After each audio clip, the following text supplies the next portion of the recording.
கொஞ்சம் சுருக்கமாக முடிச்சிடலாம். சரியா? நல்லா அருமையாக எழுதிக்கிறீங்க. நாங்களாம் எழுதும்போது எங்கள் ஹேண்ட் ரைட்டிங் பார்த்து டீச்சர்ஸ் எல்லாம் என்னப்பா கோழி கிரிக்கெட் சிக்கிறீங்க அப்படிம்பாங்க. இன்னைக்கு பார்த்தீங்கன்னா உங்கள் ஹேண்ட் ரைட்டிங் அவ்வளோ அருமையாக இருக்குது. நல்லா பண்ணியிருக்கீங்க. இன்னும் கொஞ்சம் நம்ம டெவலப் பண்ணணும்னா என்ன பண்ணணும்னா, நம்ம எழுதும்போது கவனம் அதில் மட்டும் இருக்கணும். ஏன்னா அடித்தல் அதே மாதிரி அழிக்கிறது, ரப்ப வச்சு அழிக்கிறது பண்ணக்கூடாது. அதுதான் ஃபர்ஸ்ட் நமக்கு இருக்க மைனஸ் பாயிண்ட். அதை மட்டும் நம்ம மாற்றிடணும்.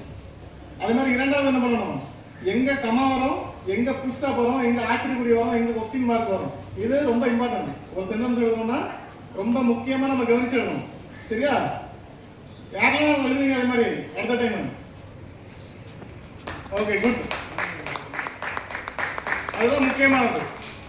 அது மாதிரி நம்ம ஒரு எக்ஸாம் பண்ணா கூட ஹேண்ட் ரைட்டிங் பெஸ்ட்டாக இருந்துச்சுன்னா ஆன்சர் தப்பாக இருந்தாலும் அதுக்கு ஒரு மார்க் போடுவாங்க டீச்சர். உங்கள் டீச்சர்ஸை கேள்வி ஆமான்னு. ஏன்னா அந்த ஹேண்ட் ரைட்டிங் அவ்வளோ அருமையாக இருக்கும்போது ஹேண்ட் ரைட்டிங் ஒரு மார்க் வரும். அப்போ நம்ம ஹேண்ட் ரைட்டிங் சுத்தமாக இருக்கணும். கமா, ஃபுல் ஸ்டாப், ஆச்சரியக்குறி அந்த மாதிரி நம்ம கரெக்டாக இருக்கும்போது ஒரு மார்க் கஷ்டம் வரும். அது மாதிரி இதுக்கு ட்ரைனிங் கொடுத்த அனைத்து டீச்சர்ஸுக்கு முதல்ல பாராட்டு தெரிவிக்கணும். ஏன்னா அவ்வளோ அருமையாக இருக்காங்க. 1ஆம் கிளாஸ்ல அஞ்சாம் கிளாஸோட வளகால வாய்ப்பு ரொம்ப கம்மி. ஆனால் நல்ல ட்ரைனிங் கொடுக்குறாங்க டீச்சர்ஸுக்கு ஒரு பாராட்டு.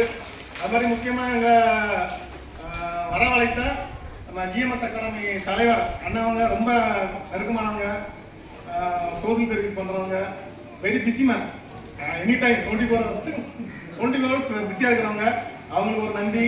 அதே மாதிரி எங்களை வழிநடத்தி கூட்டிகிட்டு வந்தால் எங்கள் வடக்கு ரோட்டரி கிளப் தலைவர் ரதிசனன் அவர்களுக்கு நன்றியை கூறிக்கொள்கிறோம். நமக்கு ஸ்டூடெண்ட்ஸுக்கு சின்ன பிள்ளைகளுக்கு மட்டும் அவர் சொல்லிட்டு போகணும், முடிச்சிடணும். சரியா? நல்லா படிச்சிடணும். காலையில் எத்தனை மணிக்கு எழுந்து படிக்கணும்? 5 மணிக்கு எழுந்து படிச்சிடணும். ஏன்னா நம்ம 5 மணிக்கு காலையில் எழுந்து படிக்கும்போது தான் எந்த வித தொந்தரவும் இல்லாமல் நம்ம படிக்கிறது நம்ம மனசில் அப்படியே இறங்கணும்.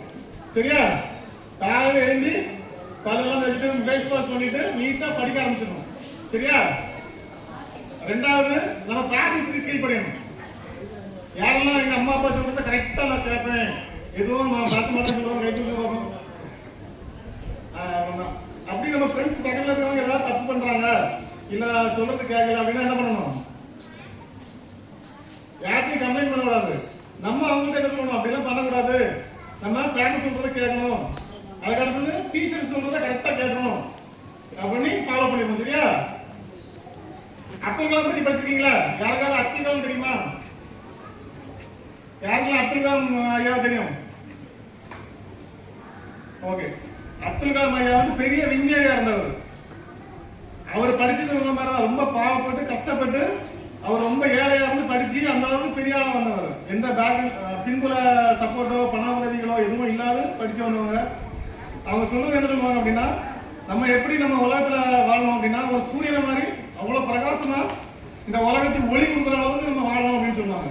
அப்படி வாழணும்னா நம்ம என்ன பண்ணணும்? பேரண்ட்ஸுக்கு கீழ்ப்படியணும், டீச்சர்ஸ் சொல்றதை கேட்கணும், கரெக்டா படிக்கணும். சூரியனுக்கு பக்கத்துல போனா என்ன போகும்? நம்ம இப்போ ஒரு சூரியனுக்கு பக்கத்துல போறோம், என்ன ஆயிடும்?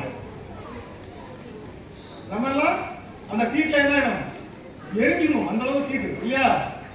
அந்த கீட்டை நம்ம தாங்குற அளவுக்கு நம்மள ரெடி பண்ணணும். அப்போ நம்ம டீச்சர்ஸ் அடிச்சா என்ன பண்ணணும்? எதுக்கு அடிக்கிறாங்க டீச்சர்? நம்ம தப்பு பண்ணும்போது அடிக்கிறாங்க இல்லையா? கேக்குறீங்களா? டீச்சர்ஸ் தப்பு பண்ணி அடிக்கும்போது என்ன பண்ணணும்? நம்ம என்ன தப்பு பண்ணுமோ அதை திருத்திக்கணும். நம்ம பேரண்ட்ஸ் நம்மளை அடிச்சு திட்டும்போது என்ன பண்ணணும்? நம்ம என்ன தப்பு பண்ணணுமோ அந்த தப்புல இருந்து நம்ம வெளியே வரணும். அப்போ நம்ம சூரியனை மாதிரி மாறணும்னா அந்த சூரியனுக்கு பக்கத்தில் போகும்போது எவ்வளவு கீட்டை தாங்கணுமோ அந்த அளவுக்கு இன்னைக்கு தர பனிஷ்மெண்ட்டை நம்ம ஏற்றணும். பனிஷ்மெண்ட்டை ஏற்றுக்கிட்டாதான் நாளைக்கு நம்ம அந்த அளவுக்கு ஒளி கொடுக்குற அளவுக்கு நம்ம புதிய ஒரு மாணவனா ஒரு பெரிய ஒரு அதிகாரத்தில் நம்ம வந்து உட்கார முடியும்.